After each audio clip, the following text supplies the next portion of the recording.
Hello friends, இந்த வீடியோல ஊழல் வழக்குல கைது செய்யப்பட்டு சிறை தண்டனை அனுபவித்த இந்திய அரசியல்வாதிகளை பத்தி தான் பார்க்க போறோம். ஃபர்ஸ்ட் யாருன்னு பாத்தீங்கன்னா ஆந்திர மாநிலத்தோட முதலமைச்சர் ஜெகன்மோகன் ரெட்டி. இவர் ஆந்திரால ஒய்எஸ்ஆர் காங்கிரஸ் கட்சியோட தலைவரா இருந்துட்டு இருக்காரு. இவர் சிஎம் ஆகிறதுக்கு முன்னாடி 2012 வருடத்துல நில மோசடி மற்றும் சொத்து குவிப்பு வழக்குல குற்றம் சாட்டப்பட்டு 16 மாதங்கள் சிறை தண்டனை அனுபவித்து பின்னாடி ஜாமீன்ல வெளிவந்திருக்காரு. திமுக கட்சியோட தலைவரும் தமிழகத்தோட முன்னாள் முதல்வருமான மறைந்த கலைஞர் கருணாநிதி ஐயா அவர்களோட மகள் கனிமொழி இவங்க 2G ஸ்பெக்ட்ரம் ஊழல் வழக்கில் குற்றம் சாட்டப்பட்டு 2011 கைது செய்யப்பட்டாங்க. 6 மாதங்கள் திகார் சிறையில் இவங்க சிறை தண்டனை அனுபவித்து பின்னாடி ஜாமீன்ல வெளியில வந்தாங்க. அடுத்து திமுக கட்சியோட ஆராசா. இவர் மத்திய தகவல் தொடர்புத்துறை அமைச்சரா பதவி வகித்தவர். இவரும் 2G ஸ்பெக்ட்ரம் ஊழல் வழக்கில் கைது செய்யப்பட்டு 2011 சிறையில் அடைக்கப்பட்டார். இவர் கிட்டத்தட்ட 16 மாதங்கள் சிறை தண்டனை அனுபவித்து பின்னால ஜாமீன்ல வெளியில வந்திருக்காரு.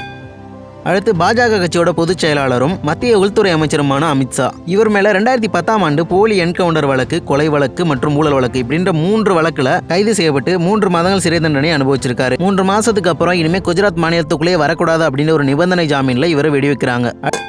அடுத்து ஜார்க்கண்ட் மாநிலத்தோட முன்னாள் முதலமைச்சர் மதுகோடா. இவர் சுரங்க ஊழல் வழக்குல கைது செய்யப்பட்டு 2 வருடம் 6 மாதங்கள் சிறையில் இருந்து பின்னாடி இவருக்கு ஜாமீன் வழங்கி வெளிவந்திருக்காரு. அடுத்து மன்மோகன் சிங் பிரதமராக இருந்த பொழுது காங்கிரஸ் கட்சியை சேர்ந்த சுரேஷ் கல்மாடி அப்படின்றவர் 2010 காமன்வெல்த் விளையாட்டு போட்டியில 70,000 கோடி ஊழல் செஞ்சதா குற்றம் சாட்டப்பட்டாரு. பின்னாடி இவருக்கு 5 லட்சம் அபராதமும் 10 மாதம் சிறை தண்டனையும் வழங்கி தீர்ப்பளிச்சாங்க. இவர் 10 மாதம் சிறை தண்டனைக்கு அப்புறம் ஜாமீன்ல வெளிவந்த பிறகு காங்கிரஸ் கட்சியிலிருந்தே முழுசா நீக்கப்பட்டாரு. அடுத்து தமிழகத்தோட முன்னாள் முதலமைச்சரும் அதிமுக கட்சியோட பொதுச் செயலாளருமான மறைந்த ஜெயலலிதா அவர்கள். இவங்க 1991 இருந்து 96 வரைக்கும் சிஎம் பதவி வகித்த காலத்துல வருமானத்துக்கு அதிகமா 66.65 கோடி அளவுக்கு சொத்து குவிச்சதா இவங்க மேல குற்றம் சாட்டப்பட்டு பின்னாடி குற்றம் நிரூபிக்கப்பட்டு இவங்களுக்கும் இவங்க கூட இருந்த சசிகலா அப்படின்றவங்களுக்கும் 4 ஆண்டு சிறை தண்டனை விதித்து 100 கோடி ரூபாய் அபராதமும் விதித்து பெங்களூரு நீதிமன்றம் தீர்ப்பு வழங்கிச்சு. ஜெயலலிதா அவர்கள் இறந்த காரணத்தினால அவங்க வழக்குல இருந்து நீக்கப்பட்டு சசிகலா அந்த தண்டனையை அனுபவிச்சாங்க.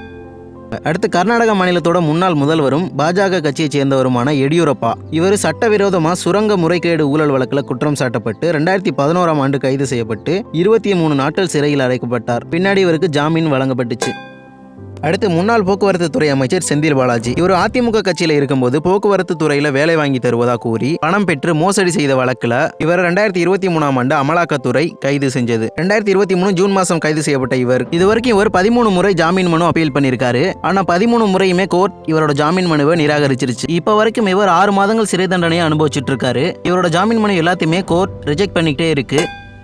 பங்காரு லட்சுமணன். பாஜக கட்சியை சேர்ந்த இவர் ஆயுத ஊழல் வழக்கில் குற்றம் சாட்டப்பட்டு பின்னாடி குற்றம் நிரூபிக்கப்பட்டு 4 ஆண்டுகள் சிறை தண்டனை விதிக்கப்பட்டு திகார் சிறையில் சிறை தண்டனையை அனுபவிச்சு பின்னாடி இவர் ஜாமீன்ல வெளியில வந்திருக்காரு. பீகார் மாநிலத்தோட முன்னாள் முதலமைச்சரும் ராஷ்டிரிய ஜனதா கட்சியோட தலைவருமான லாலு பிரசாத் யாதவ். இவர் 1990 மாட்டு தீவனம் வாங்கியதுல 90 கோடி ஊழல் செய்ததா குற்றம் சாட்டப்பட்டாரு. பின்னாடி 2019 குற்றம் நிரூபிக்கப்பட்டு சிறையில் அடைக்கப்பட்டார்.